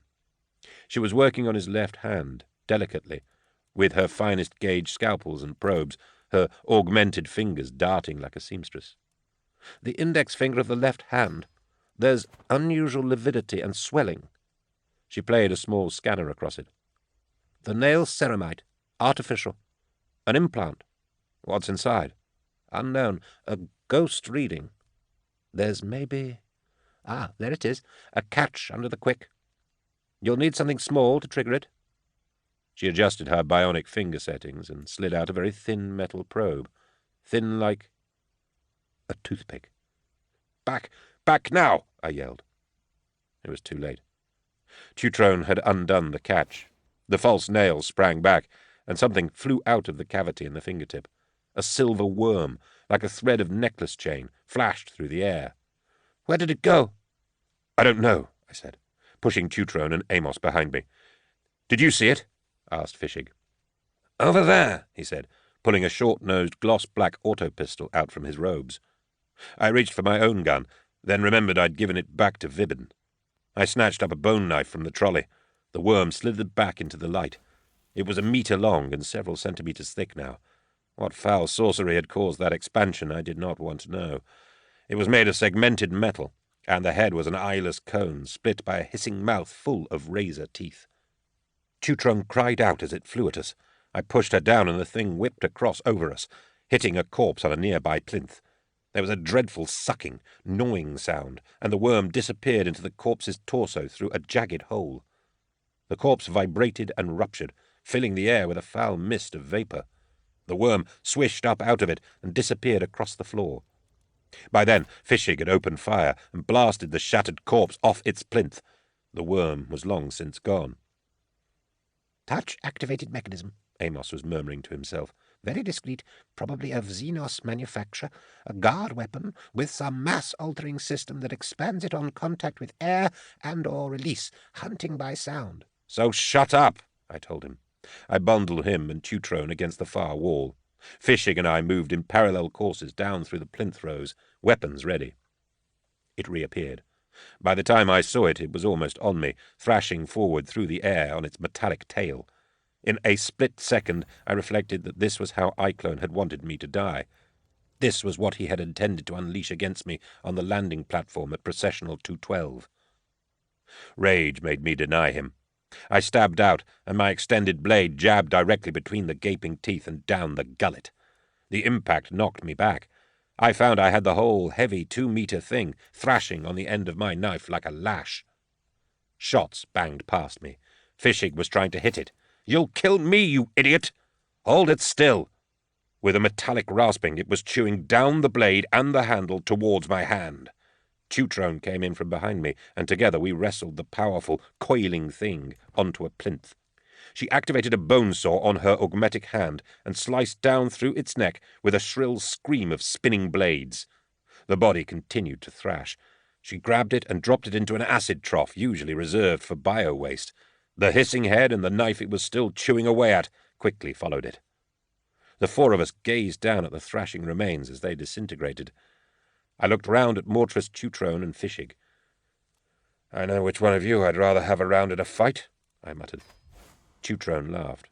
Fischig didn't. "What was it?" Amos asked me as we raced in Fischig's land speeder through the streets to the RBT's headquarters. "You guessed more than I know," I replied.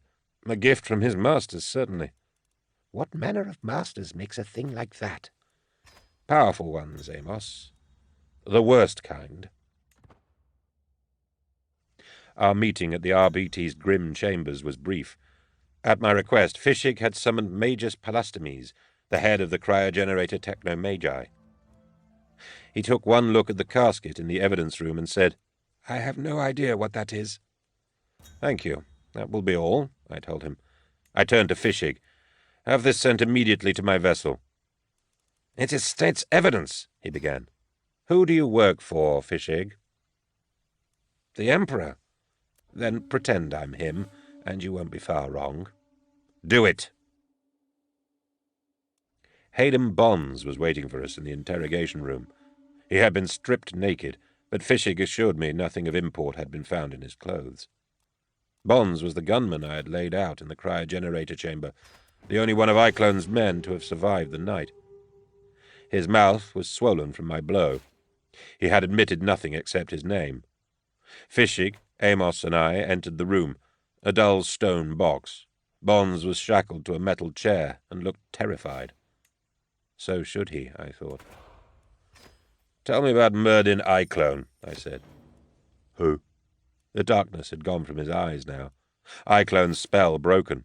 He was bewildered and confused. "Then tell me the last thing you remember." I was on Thracian Primaris. That was my home. I was a stevedore in the docks. I remember going to a bar with a friend. That is all. "The friend?" A dockmaster called Win Edon. We got drunk, I think. "Did Edon mention an Iclone?" No. Look, where am I? These bastards won't say. What am I supposed to have done? I smiled. "You tried to kill me for a start." You?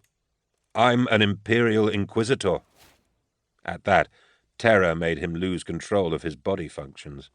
He began pleading, begging, telling us all sorts of misdemeanors, none of which mattered. I knew from the first moments that he was useless. Just a mesmerized slave, chosen for his muscle, knowing nothing. But we spent 2 hours with him anyway. Fischig slowly turned a wall dial near the door that vented in increasing measures of the sub-zero air outside the sun dome. In our heat gowns, we asked questions over and again. When Bonds's flesh began to adhere to the metal chair, we knew there was nothing more. "Warm him up and feed him well," Fischig told his men as we left the cell. "We execute him at dawn." I didn't ask if that meant some arbitrary time in the next cycle, or real dawn, 6 months away, at the start of Thor. I didn't much care. Fischig left us to our own devices for a while, and I ate lunch with Amos at a public bistro almost directly under the sun dome. The food was sour, rehashed from freeze-dried consumables, but at least it was hot. Fountain banks projected walls of water around the edges of the bistro so that the sun-globe light made rainbows that crisscrossed the tables and aisles. On this somber day of mourning, there were no other diners present. Amos was in good spirits. He chatted away, making connections I hadn't begun to see. For all his faults, he possessed a superb mind. Every hour I spent with him, I learned more techniques. He was forking up fish and rice and reviewing his data slate. Let's look at the transmission lag that Loewen detected in the messages iClone sent and received while on the planet. They're all in cipher. Loewen hasn't unlocked them yet. Yes, but look at the lag. This one, 8 seconds. That's from a ship in orbit. And the time frame matches that period in which we know iClone's mysterious starship was here. But this, during your struggle with him last night, a lag of 12.5 minutes. That's from another system. I stopped trying to macerate a lump of meat that resembled a slug and peered over. I'd never much considered the blurry sidebar that edged all astropathic message forms before. 12.5. You're sure? I had Loewen check. So that gives us a reference frame. He smiled. Pleased. I was pleased. 3 worlds in the picture, all between 11 and 15 minutes lag of here. Thracian Primaris, Cobalt II, and Gudrun. Thracian Primaris was no surprise. That had been our last port of call, our last sighting of iClone. And as far as we knew from the wretched bonds, the place where he had recruited some or all of his servants. Cobalts are nothing, I checked. Just an Imperial watch station. But Gudrun. A primary trade world. Old culture, old families. Old poisons. He finished with a laugh, completing the proverb. I dabbed my mouth with a napkin. Can we be more certain? Loewen's researching for me. Once we break the cipher, I don't mean the message cipher itself, I mean the coded headers to the actual text, we'll know. Gudrun, I pondered. My Vox link chimed in my ear. It was Betancourt. Ever hear of a thing called the Pontius? No, why? I haven't either, but Loewen's cracking some of the old transcripts. In the weeks before iClone arrived, someone was sending messages off the approved links to a location in the Sun Dome. They talk about the delivery of the Pontius. It's all rather vague and indirect. Do you have a location? Why else do you employ us? Thorview 12011, on the west side of the dome. The high rent quarter. AristoTurf. Any names? No, they're very exclusive and coy about such things. We're on it. Amos and I rose from the table. We turned to find Fischig standing there. He was wearing the full flak armor, carapace, and visored helm of an Arbites now. I have to admit the effect was impressive. Going somewhere without me, Inquisitor? Going to find you, actually. Take us to Thorview. Chapter 4. The Sun Dome toured at speed. Thorview 12011. Questioning Seaman Croats. The wealthiest Hubrites kept winter palaces on the west perimeter of the Sun Dome. According to Chancellor Fischig, they enjoyed both light and dark, as if that was something indulgent. They looked inwards to the lit dome and had shutters that could be opened to view the dark landscape of the winter desert. It was a spiritual thing, Amos suggested. Fischig shut down his terrain-following guidance as we sliced through the streets, and his heavy speeder rose up above the traffic and buildings. We hooked hard turns between glass spires and roared west. I think he was showing off. In the rear seating, under the roll bars, Amos clung on and closed his eyes with a soft groan. I rode up front with the armoured Fischig, seeing a predatory grin on his face under the visor of his RBT's helmet. The speeder was a standard Imperial model, painted matte brown and sporting the badges of the solar symbol and the chevrons and tail number of the local RBTs. Armoured, it turned heavily, the anti-grav straining to keep us aloft.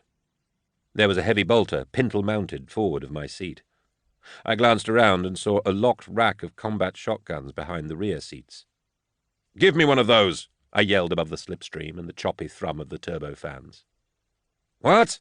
I need a weapon!" Fischig nodded and keyed a security code into a pad built into his bulky control stick. The cage on the gun rack popped. "Take one!" Amos handed one over to me, and I began loading shells. Thorview rose before us, a terrace of luxurious crystal glass and ferrocrete dwellings built into the curve of the dome itself. We whipped low over stepped gardens, making ferns and palms shudder in our downwash. Then Fishig keyed the fans to idle, and we settled on a wide veranda deck, 8 stories up. He leapt out, racking his shotgun. I followed him. "Stay here," I told Amos. He needed no further encouragement. "Which one?" Fishig asked. 12011. We edged along the wide, curving deck, clambering over dividing rails and trellises of climbing flowers. 12011 was glass-fronted, with wide sliding doors of mirrored window plate. Fishig swept up a warning hand and took a coin from his pocket. He flipped it onto the terrace, and it was atomized by 9 separate las beams. He keyed his vox. "Chasener Fishig to RBT's control. Copy." "Copy, Chasener." "Access Dome Central and shut down auto defenses on Thor View 12011. Immediate." A pause. "Shutdown authorized." He made to step forward. I halted him and tossed a coin of my own. It bounced twice on the basalt terrace and rolled to a halt. "I like to be sure," I said. We came up either side of the main picture window. Fishig tried the slider, but it was locked. He stepped back, apparently preparing to shoot the window in. "It's armorplex," I told him, rapping my knuckles off the material. "Don't be stupid." I pulled the plastic bag containing Eichlon's effects from my jacket and searched for the compact las knife. Before I found it, I found the plastic key. Slim chances, but what the crud, as Inquisitor Hapshant used to say. I slid the key into the frame lock, and the windows slid aside on motorized rails. We both waited. Perfumed air and light orchestral music wafted out past us. "Adeptus Arbites, make yourself known," Fishig bellowed, his voice amplified by his helmet speaker. They did. Rapid gunfire, heavy caliber, blew away the terrace rail, decapitated potted shrubs and dwarf trees, cropped flower beds, and chopped down the deck's aerial mast. "Have it your way," bellowed Fishig, and he rolled in, pumping his shotgun. The blasts were deafening. I clambered up on a drain spout onto the second-level balcony, my shotgun dangling around my shoulders on its strap. Furious exchanges of fire rumbled below me. I went in through a gauze-draped opening into the main bedrooms. The room was overwarm and dark, dressed in red velvet with soothing ambient music welling from hidden vox speakers. The bed was in disarray. In one corner, on a gilt credenza, sat a portable vox set. I padded forward and studied the responder log. Fishig's chaos down below rumbled through the floor like a distant storm. The girl came out of a side room, a bathroom, I imagine, and shrieked when she saw me. She was naked and dived under the bedclothes for cover. The muzzle of my shotgun tracked her. "Who's here?" She whimpered and shook her head. "Inquisition," I hissed. "Who's here?" She began to sob and shook her head again. "Stay down. Get under the bed if you can." In the adjoining room I heard whistling. A voice called out a name. "Don't answer," I told the weeping girl. I moved slowly round to the side-room door. Light shone out. There was a hint of steam and a smell of bath oils. The whistling had stopped. He was wary, I'll give him that. He didn't bluster out, gun blasting. I tipped open the door with the snout of my weapon, and 5 high-velocity rounds shredded holes in the wood panel. I fell to my belly on the floor and fired 3 shots in through the door gap. "Inquisition, throw down your weapon!" 2 more shots punched through the door. I crawled backwards from the doorway and stood up, the gun resting in my hands. "Come out," I said, using my will. A large, tattooed, naked male blundered out of the bathroom, half his face shaved and half covered with sudsy foam. A Transvasa high-powered auto pistol was still in one hand. "Put it down," I commanded. He hesitated, as if my will had no force. A conditioned mind, I supposed.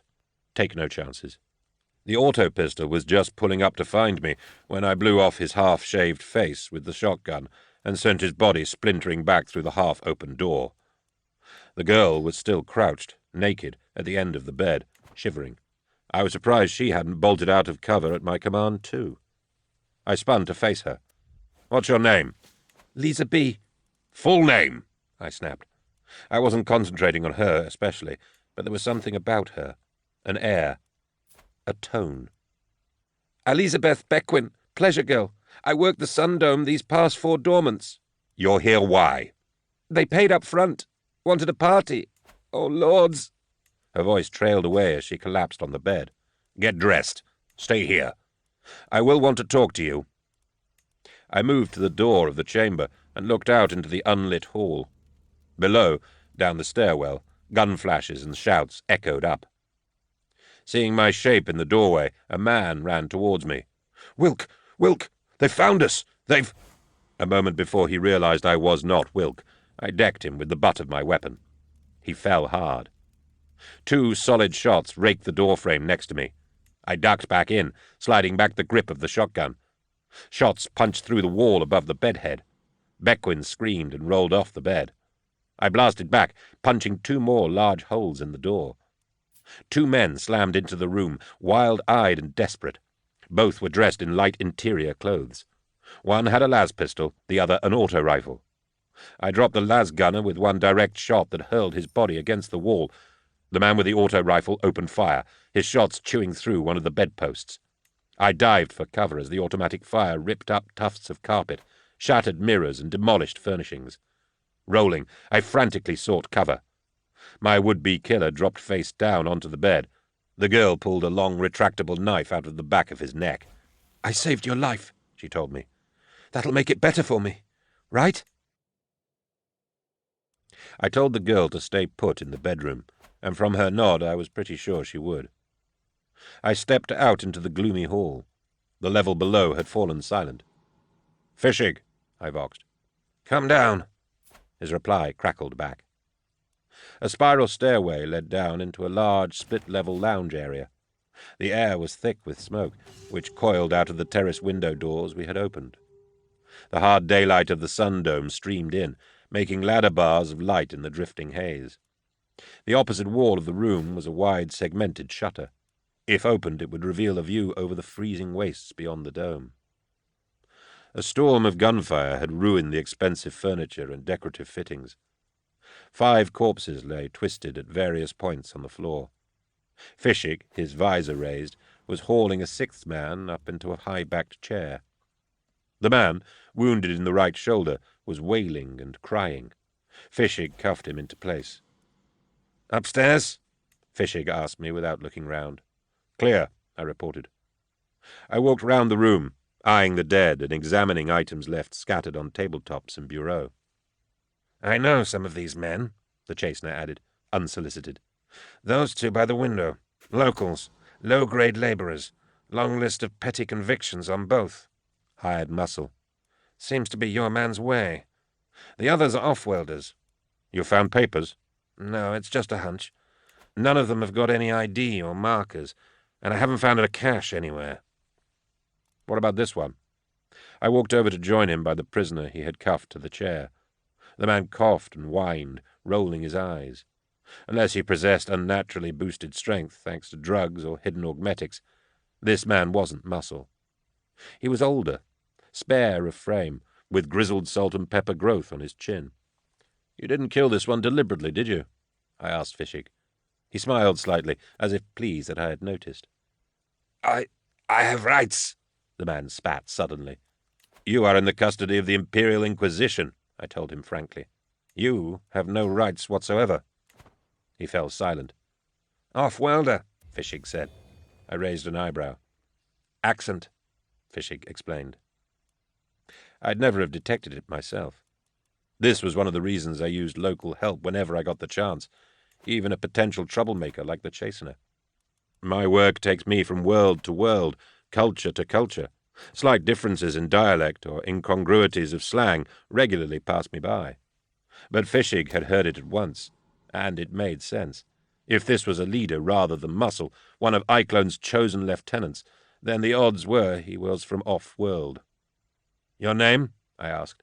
"I will not answer." "Then I will not have that wound treated for a while." He shook his head.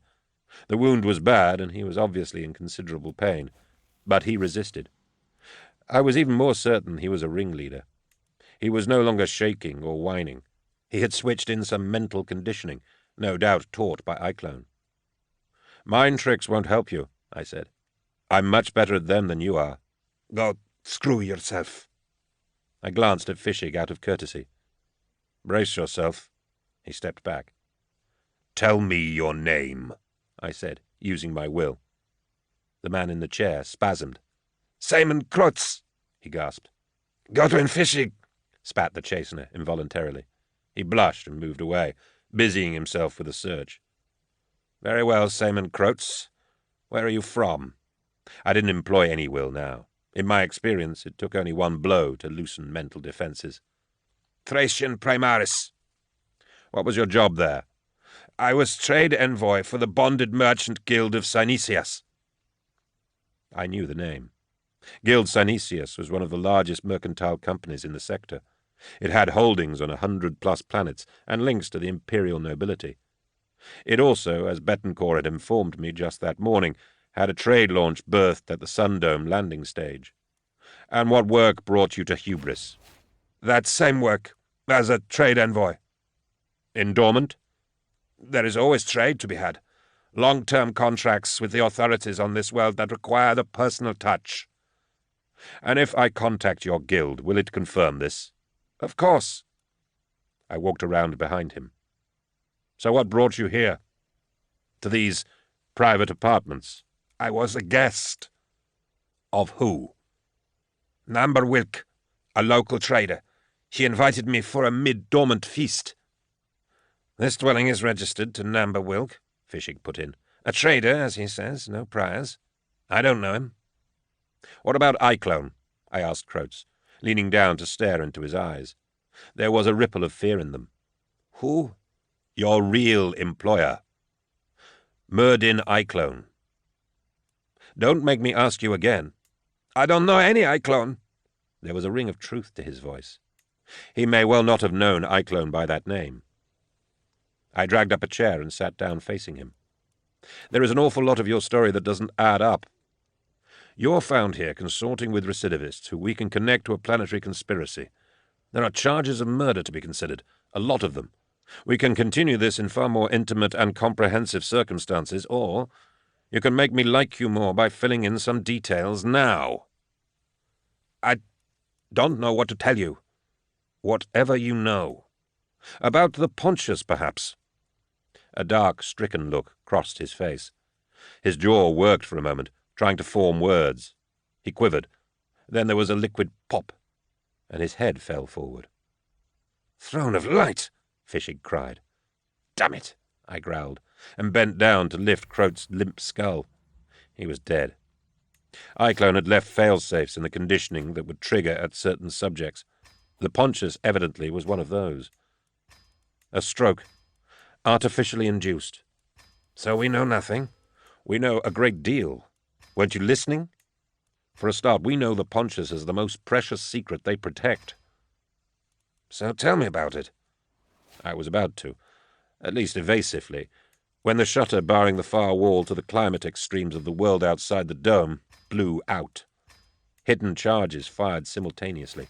The metal sheet splayed outwards into the freezing dark. The blast force threw both Fishig and myself to the ground.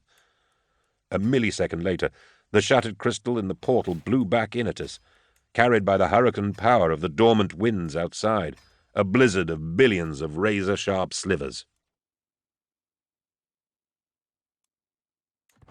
Chapter 5. Covered Traces. The Glaws of Gudrun. Unwelcome Companions. Deafened by the blast, I had wit enough left to grab Fishig and roll with him out through the terraced doors as the emergency shutter clanked down from its slit in the hardwood ceiling. We lay panting and half-blind on the terrace, the hard light and warmth of the sun-dome thawing our cold-shocked bodies. Alarms and warning bells sounded all along the Thorview residences. Our BT's units were already on their way. We got up.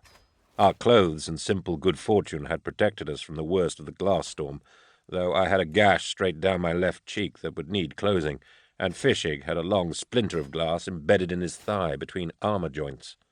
Apart from that, we had just superficial scratches. "Bad timing?" he asked, though he knew it wasn't. The charges were set off by the same spasm that killed Croats.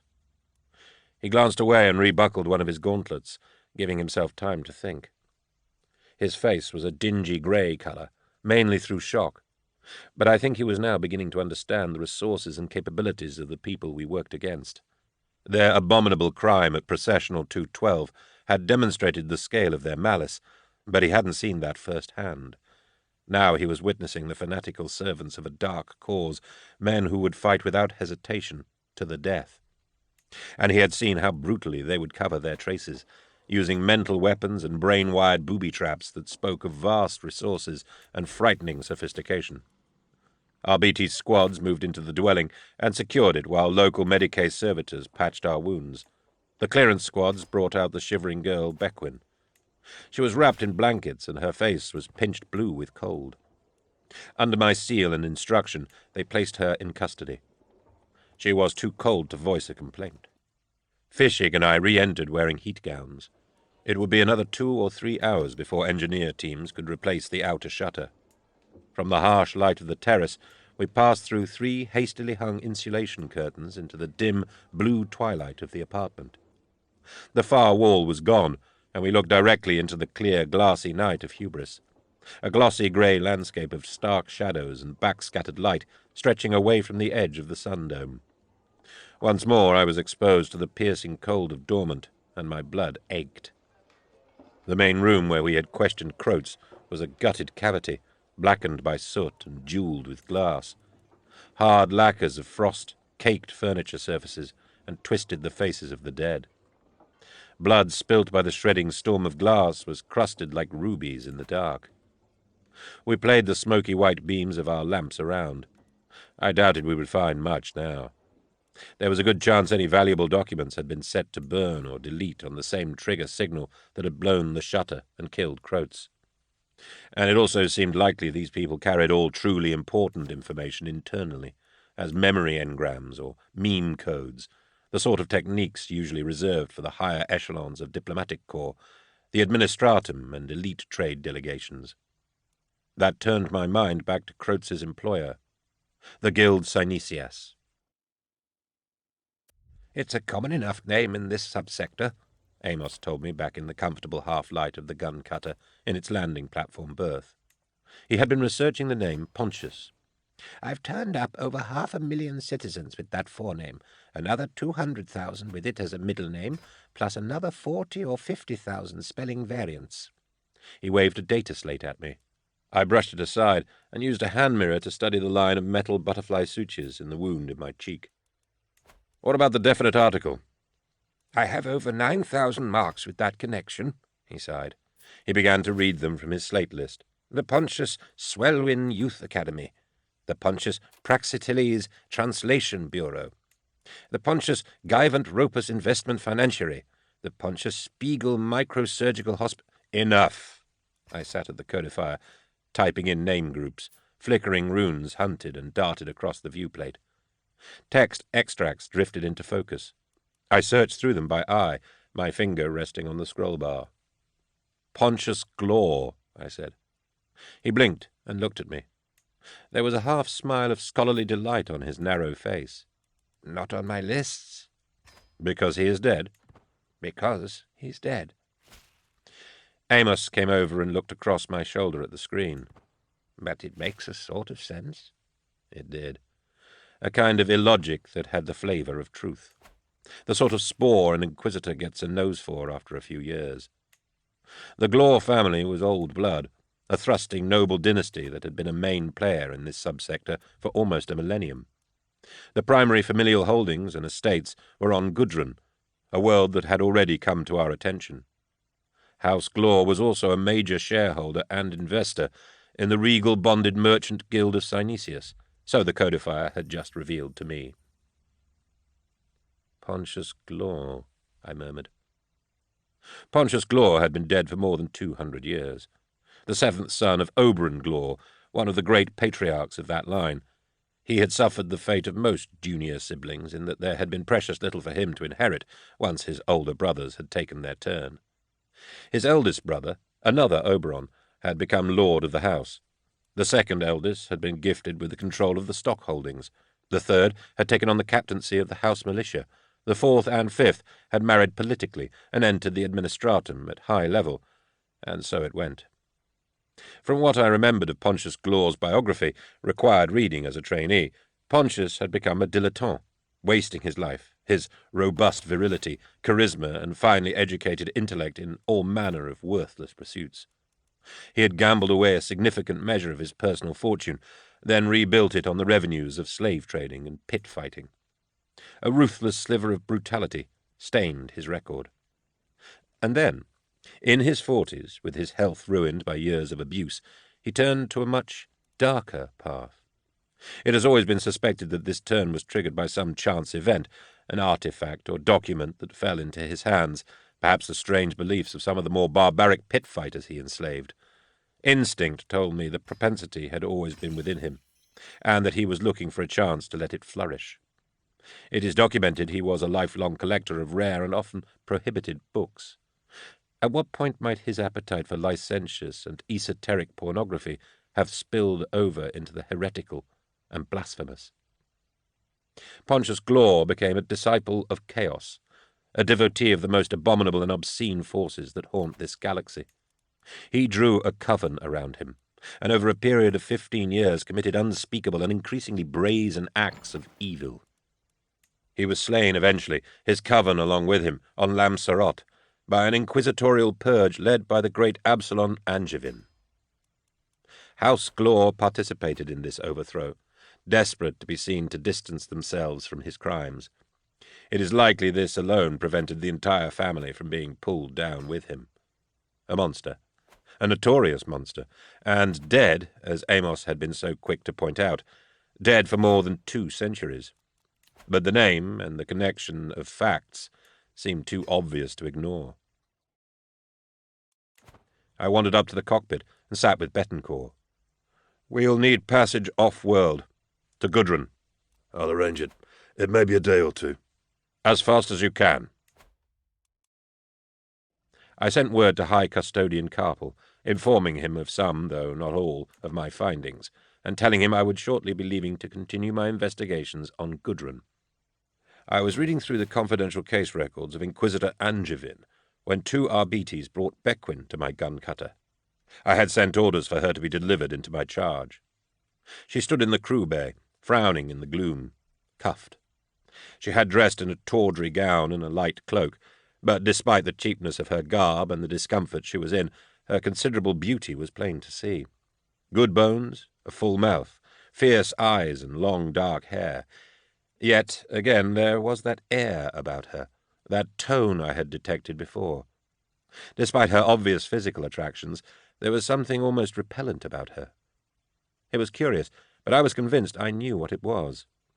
She glanced round as I entered the crew bay, her expression a mix of fear and indignation.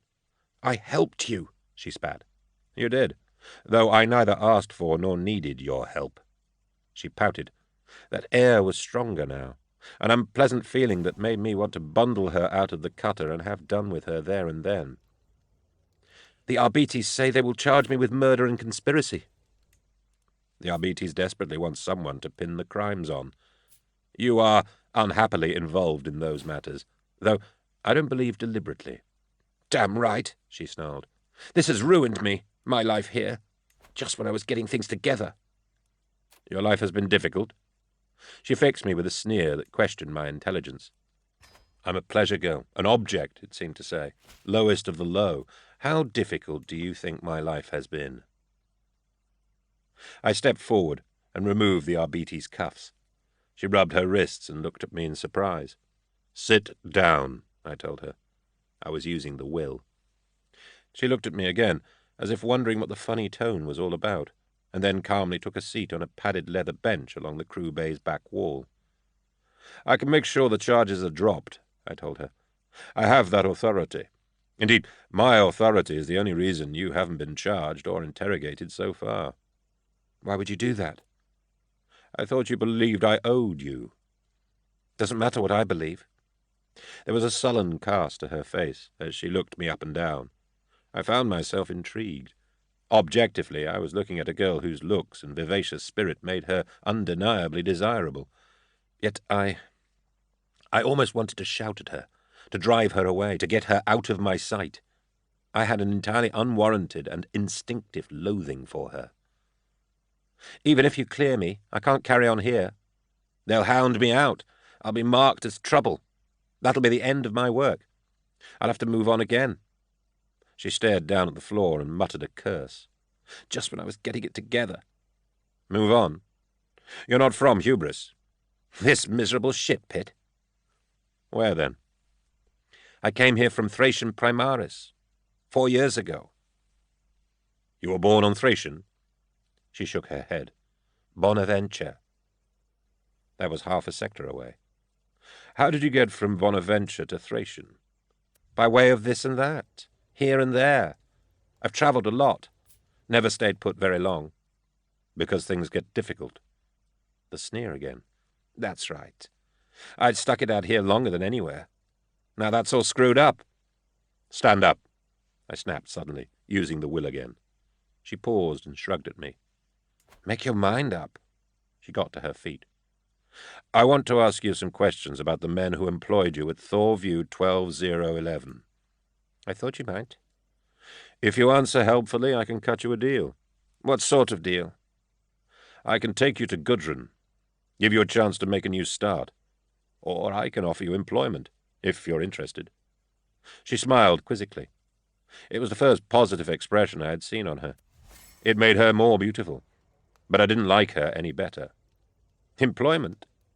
You'd employ me? An inquisitor would employ me?" "That's right.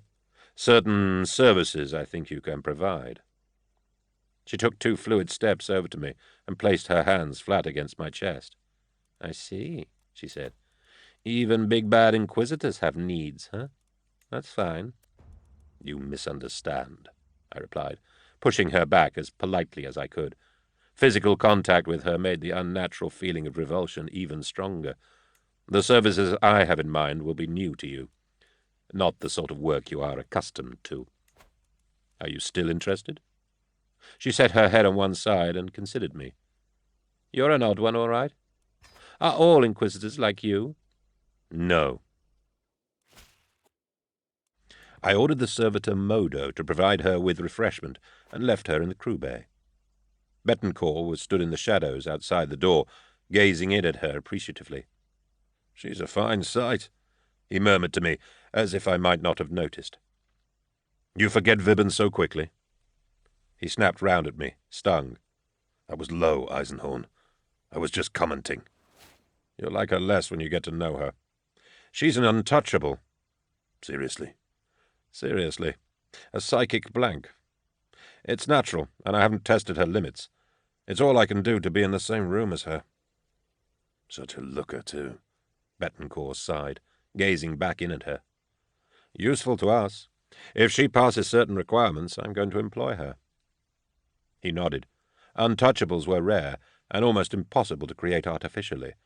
They have a negative presence in the warp that renders them virtually immune to psychic powers, which in turn makes them potent anti-psycho weapons. The side effect of their psychic blankness is the unpleasant disturbance that accompanies them, the waves of fear and revulsion they trigger in those they meet. No wonder her life had been difficult and friendless. "News?" I asked Betancourt. "Made contact with a Sprint trader called the SN. Masters one Tobias Maxilla. Deals in small units of luxury goods. Coming here in 2 days to deliver a consignment of vintage wines from Hesperus. Then on to Gudrun. For a fee, he'll make room for the cutter in his hold." "Good work. So we'll be on Gudrun when?" 2 weeks. I spent the next hour or so interviewing Bequin, but as I suspected, she knew precious little about any of the men. We gave her accommodation in a small bunk cell next to Betancourt's quarters. It was scarcely more than a box, and Nilquit had to remove piles of stowed equipment to clear it. But she seemed pleased enough. When I asked her if she had any possessions she wished to collect from the Sundome, she simply shook her head. I was reviewing yet more piles of data with Amos when Fischig arrived. He was dressed in his brown serge uniform suit and carried 2 bulky holdalls over his shoulder, which he dropped to the deck with a declamatory thump as he stepped aboard. "To what do I owe this visit, Chastener?" I asked. He showed me a slate bearing Carpel's official seal. "The High Custodian grants you permission to leave to pursue your inquiry. Dependent on this." I reviewed the slate and sighed. I'm coming with you, he said. Chapter 6. Divination by auto-seance. A dream. Joining the SN. I lodged a formal complaint with the High Custodian's office,